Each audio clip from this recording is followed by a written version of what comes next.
Assalamu alaikum, hello and welcome. I'm Shazia, joining you on the Nutrition Show on Unity FM 93.5 FM. I'm really excited to have you all join me today for a discussion on topics related to nutrition and well-being, which I hope may benefit you, your families, and those that you influence with better health and well-being. So as always, and before I get into the topic of the day, I want to remind listeners that all information shared on the show is general in nature. For anyone with medical issues or concerns, whether they're related to today's show or otherwise, please be sure to seek medical advice from your own general practitioner. So today I have the honour of being joined by a very special guest, a registered nutritionist and health coach who empowers his clients to reach their health goals, combining his nutrition expertise with coaching and mentoring support. As a registered nutritionist, he guides his clients towards optimal health through personalised nutrition plans, whilst providing the encouragement and accountability needed to make lasting lifestyle change. In his own words, our guest says, "I've always been fascinated by the connection between health and nutrition. I firmly believe that what we put into our bodies has a direct impact on our overall well-being, including our mental health." His passion for health and wellness isn't just academic, but is also deeply committed in helping others achieve their own health goals. He enjoys coaching, mentoring, and public speaking to spread the message of positive mindset in achieving goals and the mind-body connection and its impact on health and well-being. There's nothing more rewarding than seeing someone achieve their goals and improve their overall well-being. Absolutely amazing. Hello and welcome, Genesis Ali. Hello, good morning. Thank you so much for having me, Shazia. Hi, lovely to have you on today, and I'm looking forward to having a good conversation. Super excited, and I'm so looking forward to learning more from you, the amazing experience that you have, your knowledge and your skills. So, Thank you. We have so much great content for the listeners packed in today, and I'm keen to get stuck in. We've had a great chat off air not long ago, and your story gave me, and is still giving me, goosebumps. Your journey is nothing short of incredible. So, my first question to you, Genesis, and I feel it's such an important one because it helps us as nutritional therapists, I'm sure you'll agree, is that we want to connect with our audience and to get to know a bit more about you personally for the benefit of our listeners. Would you mind sharing a little insight into your amazing journey to now, how you got into what you're doing and why? Of course, not a problem at all. How long do we have? It's a very, very, very long journey. I'm only joking. So, as you know, obviously, my name is Genesis Ali. I am of African descent. I originally moved to England, nearly 25 plus years now. And in terms of my health and well-being journey, my mother was actually a receptionist for a GP. So naturally, health and well-being was always going to be somewhere along my path or purpose, if you like. And came over to England, did the normal GCSE study, etc. And I then moved on to study for a Bachelor of Science in Human Nutrition. And around this time, this is when I had my first child, Wow. which again also connected with health and well-being. That got Sure. me thinking, oh, how am I going to look Yeah, after my kids? absolutely. etc. And unfortunately, second year of uni or so, after unfortunately I lost my mother and brother. My mother took her life, my brother's life, which of course was related to mental health issues. Goodness. And that's where I really started to connect this idea of nutrition and mental health. And also, having moved to England originally, I didn't grow up in the most savory neighborhood, and deprivation, poverty, etc. Again, there was that link in seeing poverty, health issues, and the way people are thinking, behaving. So this idea of mental health and nutrition has constantly been reoccurring. Mm-hmm. And whilst I was at university, my dissertation was actually related to public health. Wow. That's where I decided, okay, so how can I help people? How can I really understand what's going on, not just on a personal level, but on a wider scale? Public health was something of interest to me. After graduating, I had my own clinic, but then I realized very quickly, one-to-one supporting people, I was not touching enough people. I would probably, if I was lucky, see about 5 people in a week. Wow.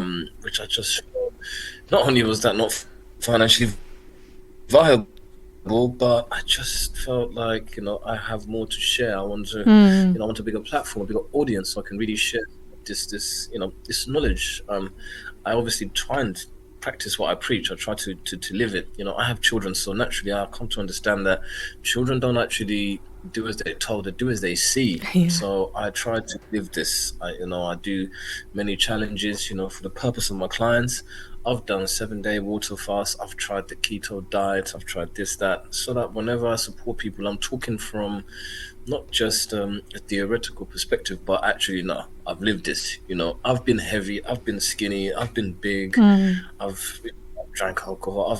I've done it all at one point in my life, and I think that does help me connect with my clients in terms of lived experience, basically, rather than just somebody who read a book and has got loads of letters after their names, or looks a certain way on social media, but the reality is they live different. I genuinely try and live what I preach. I'm far from a hypocrite. Listen, this Christmas I fully indulged. I had oxtail, I had loads of cake, I had loads of biscuits.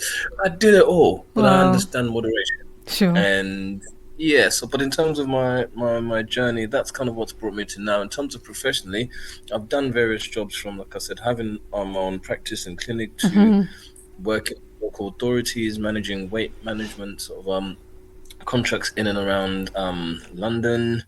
I've worked in banks. I've definitely done quite a lot of things, but right now my main focus is supporting people in the workplace. After COVID, I realized, the workplace is somewhere where we are closer to sometimes the people that we spend more time with, the people that we work with, Mm. versus our own family sometimes. So Sure. it made me realize, actually, employers may be best positioned to also help people in terms of improving their health. So my current niche at the moment would be corporate wellness, in terms of supporting people in the Mm-hmm. workplace, especially with mental health and men. But we will come to that.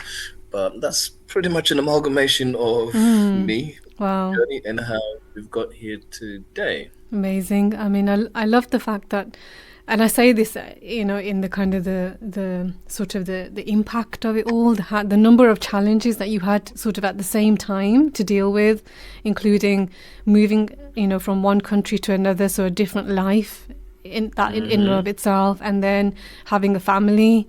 I mean, that's a huge change, and then also losing two very near family members of your family. I mean, that's incredible to have, dealt with those challenges and then also had a vision to kind of, look at the positive and be there for others. I mean, I find that incredible. And, I think God has blessed you to be able to, carry that journey forward and, be the better, outcome of it all. Because I mean, that alone, for me, I don't know if I would have coped with such a massive set of challenges all at the same time. Even on their own, I don't think I would have done so well. But you've obviously pulled through, amazingly, and it goes to show that people Hey, like you are just, such a valuable kind of example for others. That even in such difficulty, there's something so much greater to look forward to, and then to bring something good out of what's happened. So that's amazing. Thank you for sharing that. I appreciate that. That's not the easiest thing sometimes to talk about. hey, But listen, what can I say? Mashallah, we're still here. yeah, absolutely. Absolutely. That's amazing. Yeah, may God Continue to bless do you. so. Yeah, Thank and you. and having that, being that special person now to share that with others, and that connection is really important, because how many of us have similar challenges in one shape or form, and it does help us to build that very special connection with our our practitioners, so to speak, and colleagues, etc. So I'm really looking forward to hearing more about how you work, Genesis, and what you're doing. That's, because it obviously is life changing.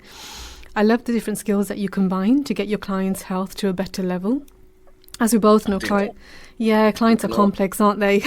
they really are. And I They mean, this never, is why yeah. I like the whole bespoke approach. And I'm sure, as a practitioner, you also Mm, understand yourself that, people are as individual as our fingerprints are. No one size yeah, fits all. I think a bespoke service is something that is really important, because ultimately every individual just wants to be heard. It's the truth of absolutely. the matter. And the way to hear somebody as a practitioner is to really listen to them and understand. Mm, yeah, I think that's such an amazing point, because we can do a lot of talking, can't we, in this role? And I know I do a lot of talking, but it's the listening that's important. And I think that's where the kind of the gold is, because when someone's felt heard, they're more likely to want to work with you. They're more likely that they're going to connect with you, and they're going to feel that actually this person's hearing what I'm saying. And I think in the modern healthcare system, I mean, our poor GPs only have 10 minutes per patient, if that, and they just don't simply have that kind of capacity to sit and listen to all the problems that a client has. And I think that's what sets us apart from the medical model, doesn't it? And I think also, who said it? Hippocrates or somebody. Really, I think a true healer is actually one that facilitates and holds space for the individual to really do the work for themselves. I genuinely believe that. I love that. I'll be honest with you. I use nutrition as a carrot to draw people in. I love that example. In a weird way, but the carrot is what's going to get you in. But really, I'm an accountability coach. I'm a therapist. Whatever I find those practitioners, we are secretly therapists, aren't we? We really are. And truly, you know. Like, obviously, not professional therapists properly. I mean that very loosely, as in we accountability. I think the best word really would be, if I'm impeccably speaking, is we are accountability partners for people. Yeah, and that's definitely all we need sometimes. Your own cheerleader, somebody in your corner support, telling you got this, you can do this. And I guess that's where, as cliche as it sounds, we do try and weave in some sort of motivation into the work we do. And I'm not talking from reading a few memes and motivational statements. No, I'm talking the actual science. Behavior change is woven into the work that I do. Absolutely. I love that. And we'll talk more about that definitely soon, because I think it's so powerful.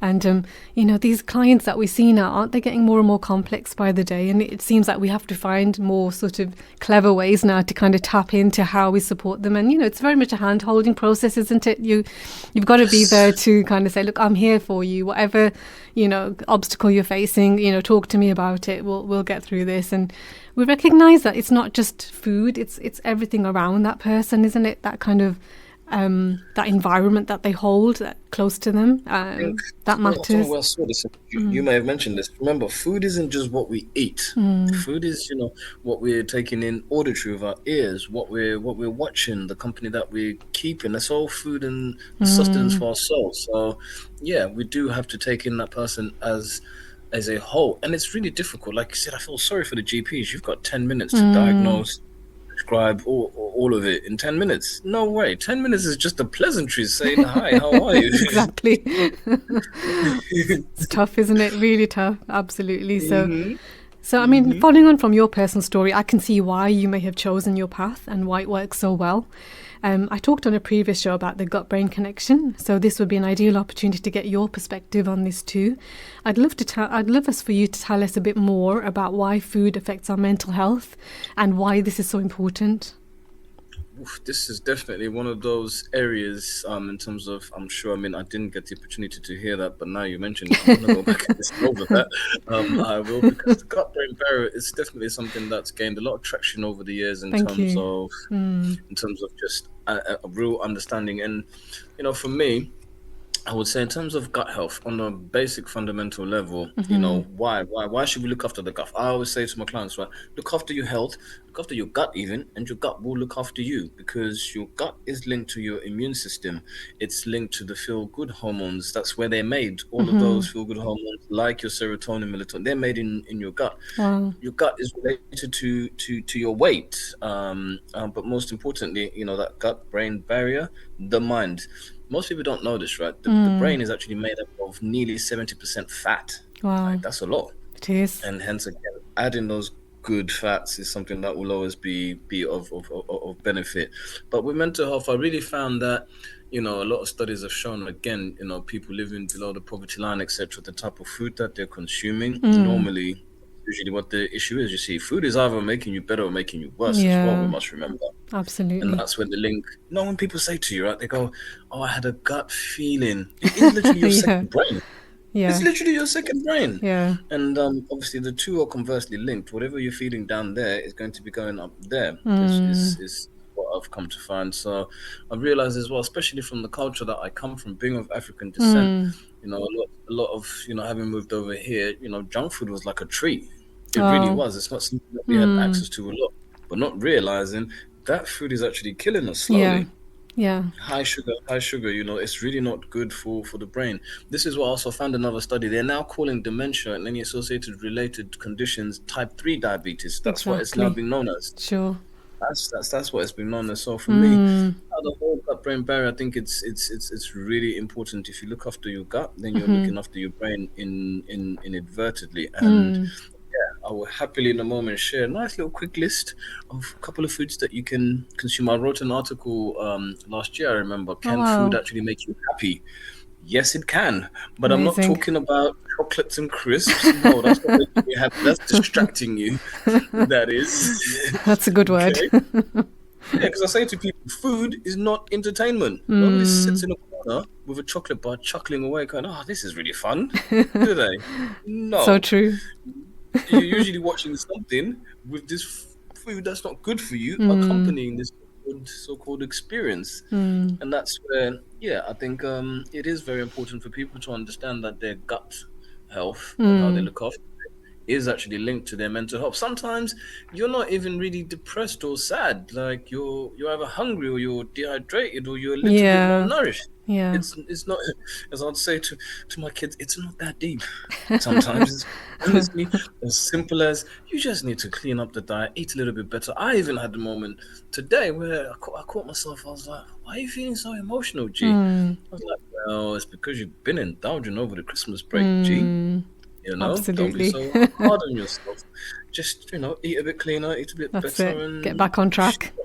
that's it. Back on track. That's it. Yeah, I mean, you've said some wonderful things there, and it's making me kind of think about my mom's journey actually. So my mom was born in Africa as well. So she's from Uganda, Hmm. and my mom's family was very, very poor. Actually, they had access to very little food, and when I Mm. listen to her stories, I'm just amazed because it makes me realize actually they were so happy as a family having so little. Junk food was never on the menu ever because simply they couldn't afford it. There was no access to junk food. That was And like Christmas treats. That yeah, was honestly, Christmas was for Christmas. she talks about things like jam, and I'm like, she said jam used to be a rarity, and I Oh find it yeah, so odd to think, we could just walk into a supermarket today and buy whatever we want. It's so and that was easy. like a childhood treat, right? Jam, Yeah, yeah, bit of white bread, and a cup exactly. of tea. Oh my Yeah. God, that was And it makes yeah. you see things from a totally different perspective. And I mean, my some of my the family members who we've lost now, they lived well into their late 70s, 80s, and even the kind of the comorbidities they had, they weren't related really to their kind of childhood. It was more later on, coming sort of to a Hmm. different life, Hmm. experiencing the joys and the pleasures that we have of our, And our this is modern it. You Western see, way of life. And you can see the difference, and you can see how actually just going back to, the basics and understanding and appreciating, having that gratitude, all these kinds of things make such a difference to our life and our health. And I just love that message because there's such a load of value there that we kind of miss the point on sometimes and just kind of overlook. And I think you've kind of helped me kind of, kind of reconnect with that. reminisce on that. Because Yeah. no, because honestly, it's really true. It is about going back to basics and keeping it really simple. And even though Mm, it's now pushed as if it's boring, but no, yeah. actually, there's beauty. No, honestly, it's kind of like, oh, Yeah. we need plates, we need this. No, no, we don't. Yeah. We really don't. I Exactly. think Yeah. it's so important, like you said, from a cultural side of things. Yeah, it's a really weird shift. Even obesity was seen as a sign of living well and being Yeah. rich, etc. Absolutely. No, it's not. People were dying of heart attacks because it wasn't statistically recorded. Mm, We don't think it was happening. Like, I know for a fact. I've got a couple of aunties who were obese and they died from heart attacks, all mm, because of eating, living like kings, as it were. mm. No, I try and say this to people, right? Oh, big runs in my family. No, it doesn't. Eating Mm. bad is what runs in your family. There's a difference there. Yeah, there definitely is. Amazing. Thank you so much. That's just really interesting. I think it's a really great opportunity, really, to be emphasizing and I guess re-emphasizing this so that we can really address the root causes, It's about getting down to the bottom of why we're feeling the way we are. And like you've just mentioned that, feeling a bit low recently and, relating it to actually, a period of not eating so well. And I can really definitely second that. I feel really rough when I've had, the odd foods that perhaps haven't served me so well. So it's amazing to kind of just reflect back on what might be making you feel that way. Sometimes it's obviously a longer term issue, which is where you really do need to get the support. But then on a short, in a short sort of occasion, a burst or so, you can, sometimes relate that yourself back to what may have happened. Obviously, you should always seek out conventional support as well, and then look into the complementary modalities that are really enhancing that level of care to a much greater level. So before we do chat, so I was going to say, before we kind of get into more, and I love what you've got to share, because it's just so relevant. I think it's just important just to let listeners know that this, what we're sharing is education. It's about empowering yourself to look at what you can do for yourself and then seeking out that support. So none of this is medical advice in any way. Your doctor's here for that. That's what they're qualified to do. So we're not here for that. It's just to kind of support you on your journey. Always speak to your medical practitioner if you have any problems. Like I said, whether they're related to today's show or not. There's some strong themes in today's show. You can see from Genesis' background, he's had some huge challenges, but he's come so far. And, we can take away from that, but we can also relate to his journey in some shapes and forms, depending on what's gone on in our own lives. And, your personal safety is always our concern, and there's just so much there to kind of take on board sometimes that we find it overwhelming, and that's when you need to start looking at who can help me, and reaching out is something that you must do. Never kind of suffer in silence, particularly when mental health is something that's kind of obvious and it's there and you're feeling a bit low, and it's a long-term thing. Always seek advice, speak to someone, trust someone, speak to someone, open up. Don't do this on your own. And I'm sure, Genesis, you'll agree there. Especially the brothers, I encourage the brothers to talk, step forward. As men, we don't talk enough. Yeah. I mean, I'm so glad that we're seeing more of this now, more sort of publicity about this, and more men coming forward. I mean, I spoke to a lovely guest not long ago, Nick, who talked about his work with mental health and getting the men into sessions and, fighting that kind of taboo that, this is, belittling, or it's kind of like, embarrassing. This is not right at all. I mean, we're all here to look after one another. We need to look after ourselves, because that's the only way we're going to be able to share the gift that we have to the world before we leave the world. So, it's really, really important. So amazing, great stuff here, Genesis. So I wonder if you can tell us then a bit more about the common themes that you see in your one-to-one practice, in particular when it comes to the reasons why people are struggling with their health from a nutrition perspective. So, in terms of common themes, I find in practice, why are people struggling with their health from a nutrition perspective? I find there's a few common conditions, maybe for lack of words. Let's start with, or reasons why people come to seek my support. Weight management being number one. That tends to be usually at the top of the list. Then we have mental health, seems to be another one, and then digestive health. I find it's usually a really big one in terms of people not being able to move frequently in terms of bowels, etc. I find those three, and in terms of the reasons why, I find it all fundamentally comes down to the same thing. They all have a knock-on effect on each other, or they're all related. If you're more health conditions tend to be, generally speaking, related. And normally, I like to take this holistic approach. I want to understand you and your lifestyle, and I think your lifestyle is usually the best indicator as to what's actually really going on with an individual, is what I found.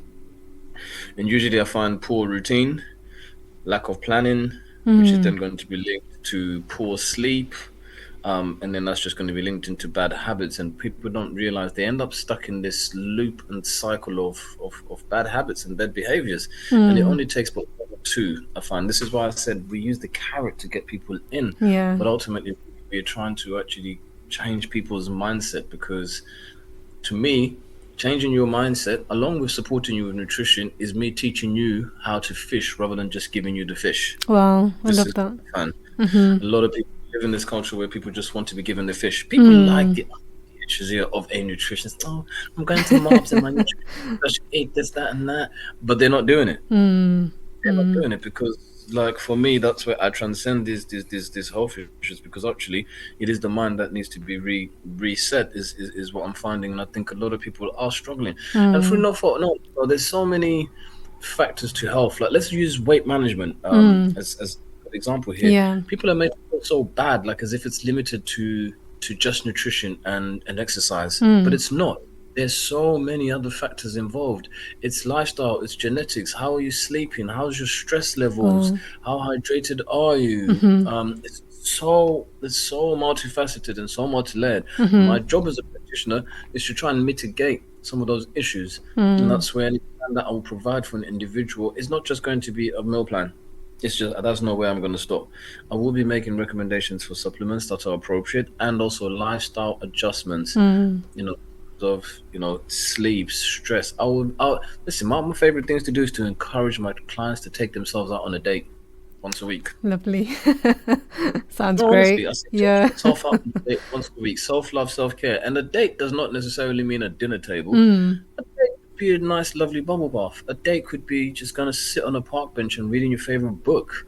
It could be that simple. The point is really to reconnect with self and really just give yourself some time. And I think that's what I'm finding people are really struggling with. Sometimes we're so busy looking for these solutions that actually we need to just turn it around inside. It's okay to work out, but you must also work in. If that makes I love sense. that. Yeah, absolutely. Is kind of what I say, and that's what I'm seeing the main reasons. And I think also misinformation. People are really struggling with their health because of so much information overload. There's just so much out there. I try, as arrogant as it sounds, I do sometimes say to people, your Google search versus my five years of education, two different things. Okay, Sure. like I like the tenacity and trying to take control, but as I say, let's stay in our lanes sometimes and know your sort of remit. But the misinformation, and then on top of that, not just the misinformation, but marketing, advertising, we are bombarded with choices and options. 2 minutes ago, eating egg yolk was bad for you. Yeah. Now it's okay. It's Like, the best thing. Yeah. This stuff is constantly. Yeah, we just talking, but you don't know anymore. Yeah. Honestly, sometimes when I read the information, I feel like I'm just going to live on air and water. And even that, apparently, was there as well, isn't it? Yeah. It is confusing, isn't it? It's confusing for us sometimes, isn't it? When we're trying to understand the research, it can be it's quite a journey, isn't it? Trying to get to that conclusion. So I totally agree. Yeah, amazing. Do you know what I mean? And that's why I think we then just end up veering to the behavior side of things. I think that's something that we can all agree.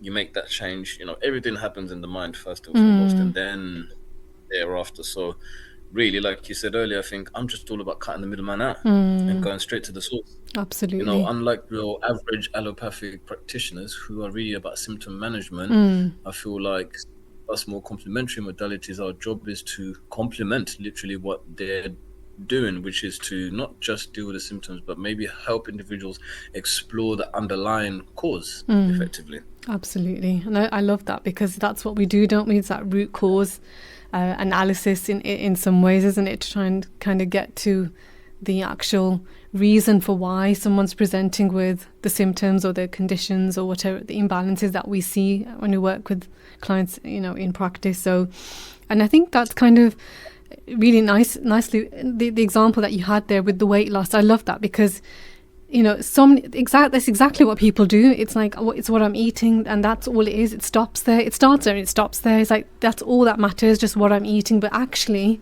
it's not just about your food, it's everything else around you as well, and other issues within that are actually resulting in what we're actually seeing. So, people are they're kind of very quick to jump to those fad diets. What's the latest diet going for weight loss? And then they get the results short term, but find out actually as soon as they stop, the weight just kind of piles back on. If they're even lucky to get the results. See, one of my areas of expertise is female health, and I'm telling you now, especially I seem to be very good at supporting women going through that life change, menopause. And I'm telling you now, diet is definitely not going to help anybody who may be experiencing weight gain related to menopause. I can tell you that much now. There's way more. Your hormonal balance is so much more complex. There's more to that than just exercise and eating well. And that's Yeah. also a really good example to show how this health thing is so much more complicated than may seem. Amazing. I mean, and also just kind of touching on that point about the information that's out there. And I know when I was working as a pharmacist, it was never that complicated because it was whatever was said, whatever was in the guidelines. That's what we did, and that was kind of, our work. There was no kind of grey area, so to speak. But in nutrition, it's a totally different way of working. It's about breaking the research down, looking at the type of research that we use before we kind of build our plans for our clients. And absolutely, if the clients are reading this stuff for themselves, they're going to get confused. But I do always encourage my clients to read, because I find that them knowing something rather than nothing at all is always a good place to be. Because I think once they start to see that actually, this is an investment and it's going to require reading, it's going to require learning, it gets them into that kind of frame of mind where I've got to do some work here. It's not like my nutritionist. That is empowerment, isn't it? And I think, yes, that is another thing. As harsh as it might sound, I think also that's probably one of the bigger issues. We cannot just blame misinformation. I think people need to take responsibility of their health first and foremost. I think that's I'm very passionate about that. Right down to the fact that even education, like me and my wife, we home educate our children. Wow. We do, like, it is our responsibility first and foremost to educate our children. Whereas I think we live in a culture where people are very quick to relinquish responsibility Yeah, for definitely. everything, be it for their finances, for their health, everything. It's not my fault, it's somebody else's fault. Absolutely. Very much a blame culture. Without getting too political, the point I was trying to make was take responsibility for our health first and foremost. I like to say to my clients, do what you can with what you have before you start to explore all of these other options. A lot of the time, I'm always ill, but you eat rubbish all the time. That's something you can control. How about we start there first? How about we start drinking more water first? And then if we start to persist, then we can seek additional support and help here and there. And I'm not saying cure yourself or fix yourself. I'm saying do what you can to mitigate your symptoms before you get that help, and you put yourself in so much of a better position, and probably maybe help the NHS and all these other people who are trying to help us that are overwhelmed.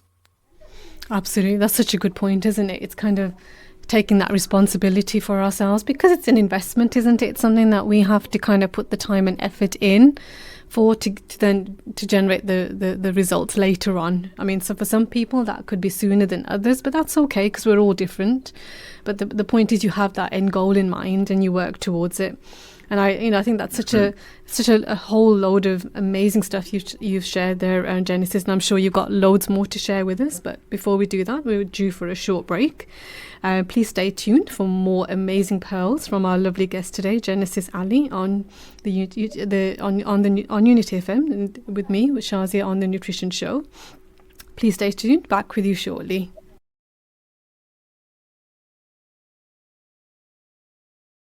Assalamu alaikum and welcome back to the Nutrition Show. You're joining me, Shazia, on Unity FM 93.5 FM on the Nutrition Show with our special guest today, Genesis Ali. Welcome back, Genesis. Thank you. So grateful to be on the show. Thank you so much. We're so delighted to have you join us today. So lots we discussed in the first part of the show, and goodness, I don't even know where to begin because it's just so all amazing stuff. And I guess we can take each of those themes and kind of, talk an hour on each of those, couldn't we? It's just such a minefield of information out there. But following on from our conversation, we talked about the common problematic areas that can be identified in clinic. What do you find to be the most effective strategies in dealing with some of these themes, these kind of problems that we kind of talked about? I suppose this is where, again, we talked about, no one size fits all, and we like to provide a bespoke service as best as possible. Therefore, the strategies will vary depending on the individual's needs and requirements, as it were. But generally speaking, I find planning and routine are key. I think they're key to anything in life, full stop. But that's the first thing I really try and weave into my clients' work or anything that I do with them. Sure. You said something before the break, which was in relation to, educating ourselves or people. So that's the first step, most definitely. But listen, I got bills to pay and stuff. If you don't want to educate yourself and you just want to be told what to do, then I'm gonna take your money and get on with it. But I Mm. will still provide you with the literature. So I would say definitely people need to take responsibility by educating themselves Mm-hmm. on their conditions or what's going on. Educate yourself on what you're eating. Educate yourself on basic things like actually being able to read a food label rather than just Mm. relying I on love that. the picture on the packet. Mm. So I think responsibility, education, and then I think routine and planning. As Mm. they say, if you fail to prepare, you best prepare to fail, Yeah. and that couldn't be any more true. I find also routine. This is where we start to weave in that behavioral change side of things. Routine and planning are absolutely key. Otherwise, you're just hoping and wishing, and that's where I try and follow what are called non-negotiable behaviors because I know once I do two or three of these things every Mm-hmm. day, they have a knock-on impact on the rest of my day. So one of my non-negotiable behaviors is going to Mm-hmm. be making sure I'm up 5, 6 in the morning, Okay. and I'm drinking Amazing. water as soon as I wake up, Mm-hmm. and then I'm in the gym Mm-hmm. before 7 o'clock. Those three behaviors are so non-negotiable because then what happens is I'm the guy who shows up to work and everyone's like, "Wow, what'd you have for breakfast?" You know, Amazing. I love that. and that's it though. But then again, then throughout the rest of the day, I'm going to be more hydrated. I'm trying to Mm. hit 4 or 5 liters a day of water because I've been up so early and working out. And then it has a knock-on impact because then I'm definitely not going to be, when Susan in the office comes along with her donuts, I'm like, nah, no thanks, I'm all right. Salad, you know, Sure. but because I'm feeling good. But I'm Mm. just trying to illustrate here how the knock-on impact. And then further on in the day, I'm probably going to bed at a very decent time. Believe me, Mm. have read, etc., because that's all part of my routine, and Amazing. it's non-negotiable. Because I don't do that, Mm-hmm. then I fall off. I am more susceptible to Susan's donuts if I don't follow Exactly. that kind of Mm. routine. I mean, no offense, Susan, but we've got goals. We have to, Mm. and also that's another thing: clear, defined goals. You must know what you want. Most time I find in life people fail not because of lack of want or effort, but because of a lack of knowing what they want. Mm. How are you going? No ship leaves a port without knowing a set course and direction. Exactly. That's Because if that amazing. doesn't happen, accidents and things happen. But Mm-hmm. without deviating and giving too many analogies, I think, as we said, educating yourself responsibility, that's Mm-hmm. a very big strategy there. Mm-hmm. Routine and planning, I think, is really important. And setting very clear, defined goals. For those who are versed in, the work corporate world, you may have heard about SMART goals, Mm. making sure that they're specific, they're measurable, achievable, realistic, time scaled, all of that. I think we need goals. And with weight management, generally speaking, I try to say to people are scared to set. This is a really good example, actually. When it comes to weight management, people are scared to set a target. I'm just happy to lose a bit of weight. Well, the way the mind works, if you ask me, Shazia, for some money, and I gave you 2p, you can't complain. That is money. But if you say, gee, could I have £10? Well, now we can negotiate. I might give you 5 or maybe 8. But the point is, you were clear and defined about your goal rather than just being a bit fluffy, as I call it. Mm. And weight management works the same way, you see. The mind needs to be told exactly how much. End of the day, if you don't set a goal, your body will lose 1 pound and it will stop. Mm. You can't. Then, according to the mind, I achieved the goal. I lost weight. Exactly. Whereas I Mm. say to people, set a goal, say maybe £10 by 3 months. And if Mm-hmm. that doesn't happen, that's okay because every week we can adjust that. Maybe not £2 a week. Maybe actually let's try half a pound a week. But the point Mm. is, you never will fail. You can only learn. And all of this has been able to be happening because you set a specific goal. Mm-hmm. Have no fear of failing, but rather understand that provided you're taking the right steps, you're planning, you set goals, you will get there. Mm-hmm. It just may mean sometimes, there's a pit stop here, there, etc., but you will reach that destination. Mm-hmm. But to just reiterate, I think the best strategies I have really are education, routine and planning, setting goals, and accountability as well. Mm-hmm. Set yourself an accountability partner. I find that's so important. I Mm. have accountability partner for every department. I have a coach for every department in my life, be it Mm-hmm. my spiritual, be it Wow. my physical, Mm-hmm. be it, my mindset, my mental. You need accountability, people who will hold you accountable to that higher standard. Mm-hmm. With my training, I have to show up. Sometimes I don't want to show up, but I Mm. can't let this guy down because we agreed we'll be there at 6 in the Wow. morning. Amazing. I can't let him Mm. it's a different kind of motive. It has to be outside you, outside your home, outside your wife or your partner. It has to Mm-hmm. be something more. basically. As you can tell, I go a lot into this strategy. There's so many different ones depending on the individual, I Sure. suppose. Wow, that's incredible. I'm just blown away by that actually, because just taking those few points alone, you can apply that to everything, not just your nutrition. You can apply it to every facet of your life, whether it's your relationship, whether it's your, it's something Work, that you're professional exactly a work target that you're trying to achieve, whatever it may be. And I think just by implementing some of those, the very basic things in each area, you can make such leaps and bounds in what you're trying to achieve. And you've really kind of come at a right time as well, I think, with the new year up ahead, Genesis, in that all these new year's resolutions that we'll be kind of setting ourselves and thinking about, and kind of getting ourselves really revved up for the for the month of January at least. No, And then I'll be honest with you. This is where people don't like me. I can't stand the New Year's resolution. I really can't. I'm not a fan. I'll tell you why. You don't need a specific date. You can set that goal right now, today. I totally agree. Yeah. I totally Honestly, agree. I think honestly, I think Yeah. a number of people are here, like the countdown is happening, 3, 2, 1, I know. and they're smoking their last cigarette, and then at 3 in the morning they're lighting up again. Exactly. I'll start tomorrow. Nah, you can start I where totally you are agree. right now. Amazing. But regardless, you're right though. This is the new year. If you are a New Year's resolutioner, it's okay. You get in there. Let's use some of these strategies to get you going for the new year. Absolutely. And the analogies are amazing. I love your analogies. I think I might steal some of those for my own clients now, because it's so good. I think analogies are an amazing way, because people need that connection. And I think you've given some proper examples there as well, very easy to understand, so people can actually understand the concept, which may be slightly more complicated, especially for someone who's starting out on a journey. So I think those analogies are amazing, and please do throw them in there if you think of some more. I'm really interested. I'm sure the listeners are going to be having some effect listening to these as well. But definitely a good way to kind of get that message across in the most understandable way. And I think that's half of our problem solved, isn't it? When we get that message across in a way that the client has actually understood and is now engaged and ready and empowered to make that change. And I think that's incredible. I really love what you said there. Thank you so much.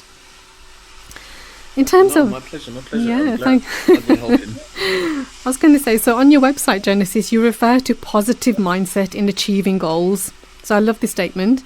This has been a big one for me personally over the years, as I've got more and more fascinated with anything personal development related, and shifting mindset has been quite central to this. I'm not quite there, but it's incredibly powerful. And I know you've touched on this already in our last question. Would you mind elaborating a little bit more on this concept? And if someone had to maybe take away one of those concepts and really apply it in their life, what kind of means and ways can they do that? I mean, I've talked about things like having a chart on the wall, rewarding yourself, from time to time. When you've talked about schooling your kids at home. I mean, you've probably got some system whereby you've got a gold star for an achievement or something like that. I know my brother homeschools, and they've done this, from time to time, and it's worked for the kids when they've been younger. I don't know, are there kind of specific ways that people can kind of implement this on a really basic level? Say they're not very computer literate, or they don't really want to get so technical about things. How could that kind of all come together, do you think? In terms of just the whole concept so using that positive mindset in achieving goals. I think again, we have to be careful with this subject, because I've come to find, and I have been guilty of it myself, where we live in a toxic positive culture. People read something like The Secret once, and that's it now. Oh yeah, I can just attract. No. It's a little bit more to it than that. That is just one slice of the pie, if you like. It's good entry point, I think, in terms of understanding this world, etc. But please, let's not be naive and just think just because you've decided to think like that, there is, I don't know, call it karma or whatever, but you sowed some seeds in the past. They won't just disappear. I think that I have to caveat that, because I get frustrated and I don't want to come across as this toxically positive person all the time, because I'm not. Far from it. So that I had to just disclaimer that.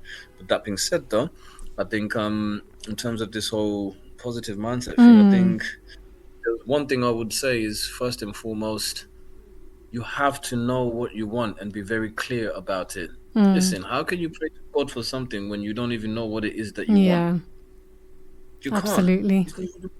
Or, as I say, what people will do is, for example, they plant one seed, they water it for 2 days, and then they see, oh, no, actually, I want that one. And then they plant the second seed, and then by the end of the week, they're on the fifth seed. What I'm saying is, what will happen is none of those are going to grow. Whereas if you had just stayed consistent with that one first seed, you'd be shocked where it goes. So the first word there is consistency. You have to be consistent. But before the consistency, one must be clear about what they want. And I find personally with my clients, if you don't have it written down, then you can't tell me you really know what you want. You really can't. It has to be written down, be it in a statement, on a dream board, whatever it might be. It has to be written down because the mind likes clear instructions. So I would say, get a pen and paper. Write your goals down. Write what you want.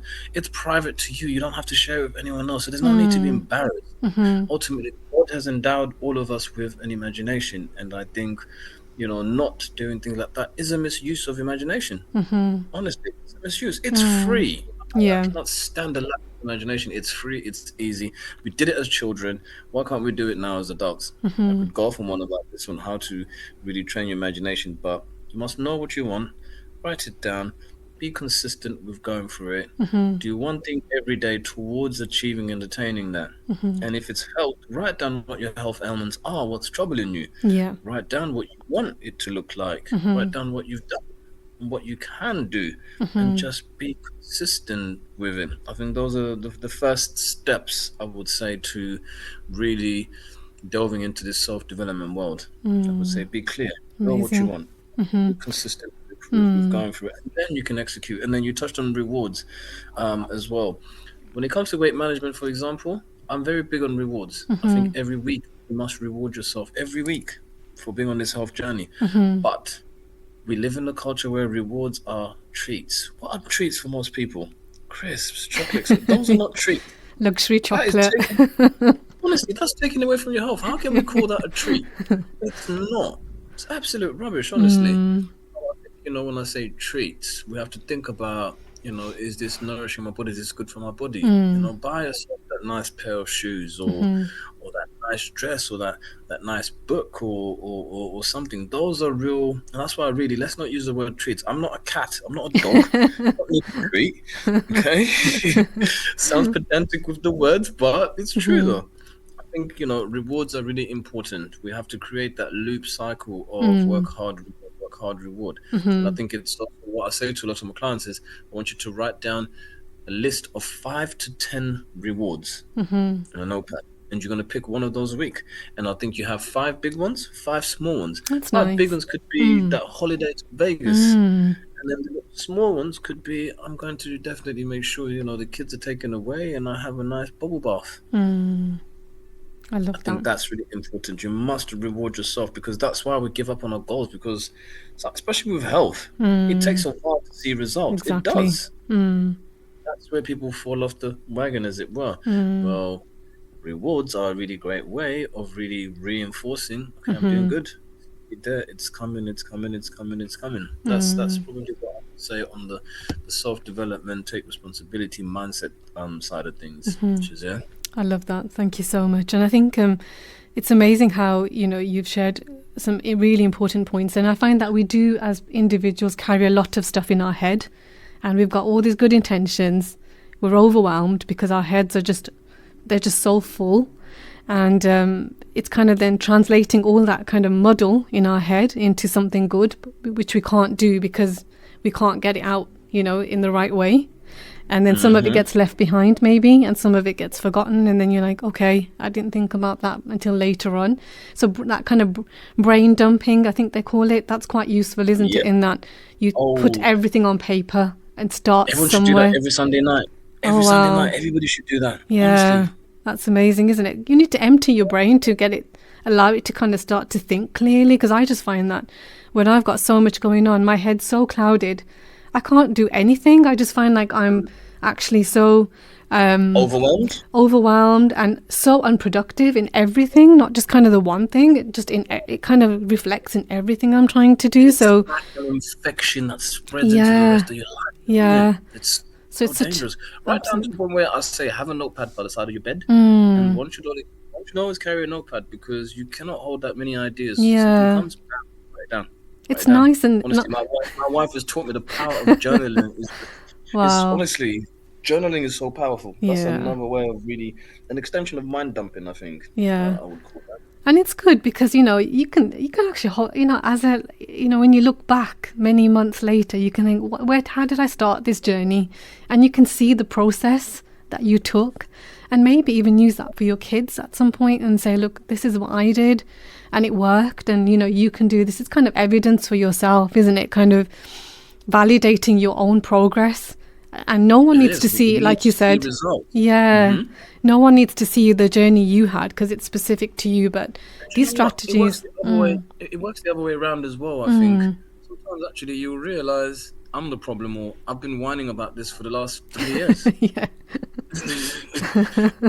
Forcing you to take responsibility, yeah, or because you've been recording it, journaling it, and yeah, it is important. But on the so more true. positive side, it does remind you, okay, I'm doing good, I'm doing okay. It's not so bad. And we're here to kind of help people on that bigger journey. And if you do slip up, if you do have your your takeout or your luxury chocolate, as I as I mentioned earlier, it's okay. Mm-hmm. It's okay, but it's kind of then getting yourself back on that track, isn't it? Kind of finding that, making it sort of, I mean, I talk to my clients about an 80-20 rule where 20% of the time you can, if you want to be a little bit more flexible with yourself, give yourself that I kind of like that. leeway. I like that. But then you want to make sure that 80% of the time you're always kind of focusing on what you're putting into your body. And obviously when these clients reach that higher level, you can, if you can, take it up to the 90-10 if you can. But we're all kind of at that level, aren't we, where we kind of work ourselves to a better kind of situation. And I think it does help people understand that actually this is not about creating misery. It's about helping you achieve a goal that's going to be serving you in the longer term. Like that education you might have had to get to the job that you've got today, or whatever kind of significant goal you had in your life, that work that you put into getting to that goal. It's the same with nutrition. You've got to put your mind to it in the same way. You've got to be able to commit to it in the same way. And I think it's such an important kind of concept to have in mind before you start on this journey, because so many people aren't ready. I mean, I don't know if you find this as well sometimes, Genesis, that people come to you but they're not really ready. Actually, not Shazia. I'll tell you a Yeah. secret. A lot of the time, I don't just take clients on. I like to have an informal conversation. If you don't sound serious, maybe that's why I'm not rich just yet. If you don't Yeah. really sound serious and we're not gelling, I'm sorry, but I generally won't take you on as a client because, like you said, you're not ready. It is not your time, and that's also okay. Yeah, absolutely. You've got to meeting us halfway as practitioners is kind of going to be a minimal thing, because you can take, what do they say, a horse to water, but you can't make it drink. Yep. You've got to be. And that's what, and I'm so passionate. I used to get upset when these people fail, and I'd take on the pain as if I failed, and then I realized, oh, I did. They're just not ready or focused enough. So to save myself. Amazing. I love that. Absolutely. So we could talk all day on these issues because they're just so relevant, so essential, so important. And, it's great that we've got the awareness here for people. We've got, that level of empowerment that people can take away from a lot of the things that have been discussed today. I always like to leave the audience with something that they can utilize. So, I mean, I know there's been a number of things already that we've discussed. And of course, we're not offering medical advice here. It's just to kind of give them that very top level empowerment, really, to kind of say, look, you are stronger than you think you are, and you can achieve a lot more from this educational kind of opportunity, so to speak, that we're offering here today. But if you had to sum up and share your top 3 takeaways for the people listening in from a general perspective on ways that people could support their own health, what would they be, Genesis? Oh God, I mean, there's so much. I think As I said, nutrition is the carrot. That's how we get people in. But from a nutrition perspective, bringing it back to the beginning, we talked about the gut-brain barrier and how foods can make you happy and mental health. And right now, the seasons are changing in the UK. It's getting colder, it's darker for longer, especially for people of color. We need to be having that vitamin D right now. That's what I'll just be saying to people. But in terms of foods that make you sort of feel happy, I always encourage people to focus on omega-3s. Ideally supplemental with an omega-3, I would say. Liquid in an ideal world. Focus on high good proteins because they contain tryptophan, which is precursor to serotonin, melatonin. You're sleeping better, you're feeling happier. Bananas, coincidentally, actually contain a lot of tryptophan, so banana away, people. Yeah. I would say. Easy and cheap way to berries, do it. berries, I would say, that's those antioxidants. Dark chocolate, magnesium, ladies. Always say that's be your best friend. Loads of nuts and seeds. So in terms of foods, those are the top foods I would recommend in terms of making sure that you're a happier person. Sure. In terms of behavior, I always really encourage get into a good routine. Plan. Plan your meals for the week. What you're gonna have, where you're gonna have it. It's just gonna help you take more responsibility. Planning and routine. And because ultimately the small things count to the bigger things.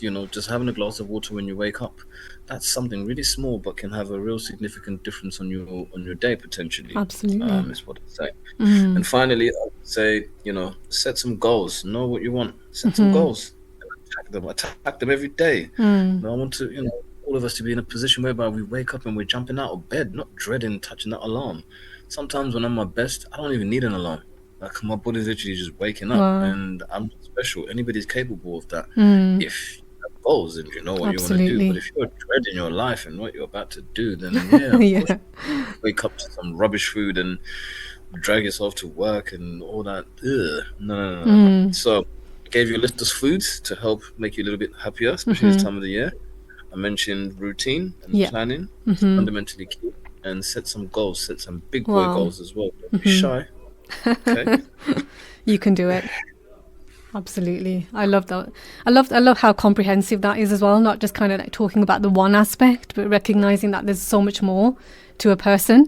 And that's what I love about nutrition. It's just so amazingly holistic and, inclusive rather than restrictive and narrow-minded. And I think it really does give us that potential to achieve for our clients, supporting them getting to that better place, doesn't it? It's just kind of I don't know, it just doesn't have the same feel as like the more sort of restricted, let's say, pathways that people may sometimes choose to take. And I always say, take the best of everything that's available to you.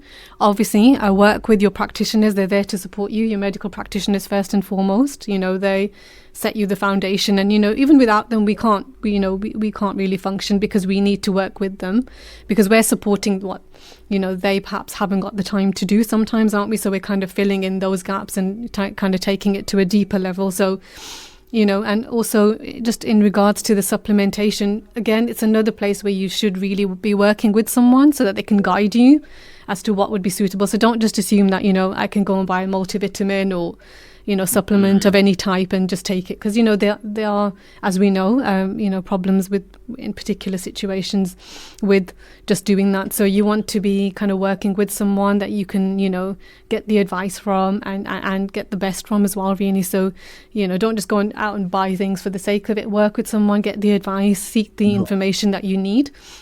And that's what Genesis and I zero Genesis in your life. Exactly. Put one of us on the on the record there, just to to remind yourself that speak to someone who's qualified and who's kind of working on this and looking into the safety aspect, because that's what we're here to do. It's not just about giving you the advice and letting you get on with it. It's about giving you the tailored advice as well. So there's so much there, and I'm sure that there'll be something that you can take away today, because it's blown my mind, if not anyone else's. So there's so much there that I can take on board and learn from and utilize in my own life. So I can't really thank you, Genesis, enough for the amazing gems that you've shared today. Your incredible source of information, your incredible example of not letting the challenges of life beat you. In fact, you've shown how resilient you are and how with the right intention, God blesses you and helps you to achieve that higher purpose. And, without a doubt, you're a blessed soul, and you're doing that clearly, and helping so many others do that too. So I just want to say a big thank you for your time and presence with us today. We're surely, deeply, grateful to you and in gratitude. Oh, stop it, you. Just really, I think we don't realize sometimes how much effort the guests put in, and they share with their heart and their soul, and you can feel it in the conversation. And I hope the people listening in today and people who listen in the future will also recognize that. So for the listeners out there, then I hope what you've heard today has been insightful and gets you looking into what could work for you whilst working and seeking support with your own healthcare provider.